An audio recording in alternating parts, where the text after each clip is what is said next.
I don't want to mention something that will now drag me into the controversy of Benin and Lagos.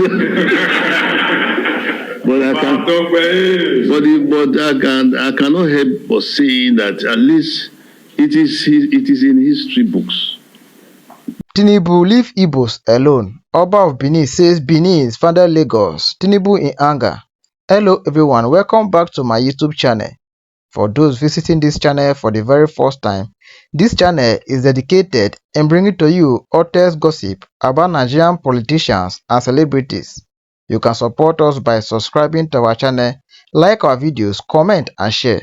Turn on the bell icon to get notified on time whenever I publish a new content. For all my returning subscribers and those watching my videos on a daily basis, I'm always grateful. Thank you for all you do. So guys, let's proceed to what is trending. At the long run, the Oba of Benin made it known to the public that Benin founded Lagos, and Tinubu is not happy hearing that all this Igbos property that was destroyed by Yorubas and their leader Tinubu claiming their own Lagos is something that made the Oba of Benin to reveal the actual truth of who invented Lagos. According to Oba of Benin, he said his ancestors founded Lagos and is in the history books. Digging deep to this issue of who founded Lagos, even most people who claim to be Lagosian never originated there, but because of politics, some have claimed they are Lagos origin, most especially when some of them have occupied any political seat for long. Even Tinubu never originated from Lagos, but Osun State. But because he has served as governor of Lagos State for like 2 terms, he now claimed he owned Lagos and originated there. From my opinion, what Tinubu did to Igbos destroying their properties doesn't show a sign of good leader, but a sign of uncivilized mindset. If you check very well, Igbos are being marginalized in this country. They hardly appoint an Igbo man for any major post in this country, Nigeria. All we see is Hausa and Yorubas. Religion and tribalism has finally taken over in Nigeria. Let's listen to what Oba of Benin said before we continue. I don't want to mention something that will now drag me into the controversy of Benin and Lagos.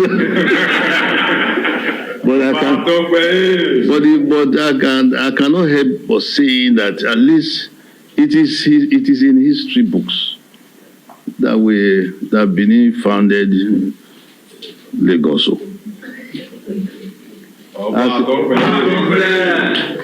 But when some people will hear it now, they go haywire and say, what is the Oba saying there again? But it is true.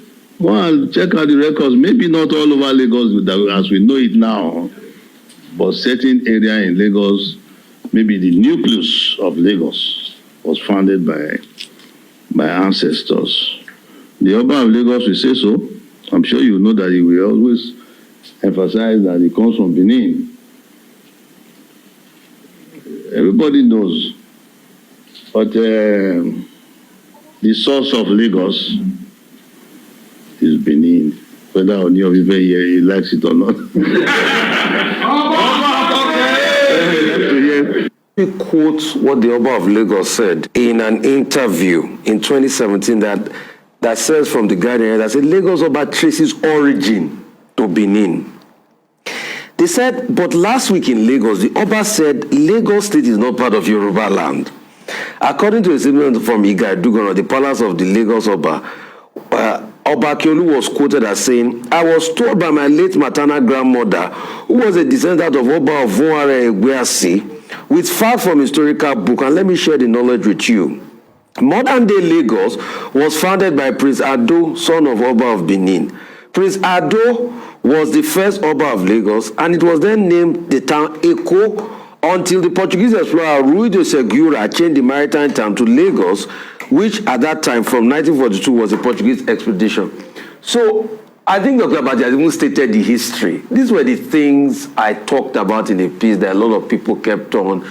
You see, even those that are claiming to be Lagosians, a lot of them are not Lagosians. Because of political expediency, they now start to claim Lagos.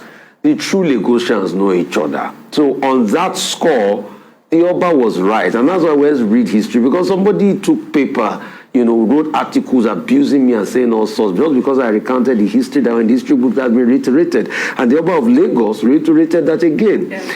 The part that he said that is God, I know. Our political system gets our leaders. Let's not put God into this at all. I don't like when we put that narrative in. No, our political system throws up our leaders. So what are we going to say about the judgments? A lot of people have been complaining. Is it God that is in the Supreme Court? Is it God that is in the appeal court? Is it God that makes all those judgments? Yeah. Is it also God that put the clerical error in Kano judgments? Let's just leave God out of our... Except Nigerians learn to understand that participation in the political process is what heralds leaders. And if you don't participate, if you continue to be indifferent, you get the kind of leaders you get. If you don't understand that, then the country doesn't move forward. Because even in the last election, Oji, I need to say this importantly as a wrap-up, that a lot of Nigerians are saying Nigerians came out to vote. Nigerians didn't come out to vote in these last elections. Let's not deceive ourselves. Voter apathy was still very high. For a country with over 80 to 90 million voters, less than 30 to 40 million people decided who was president. Right. Well, and that's still very low. Until we have something like other countries where you have over 65,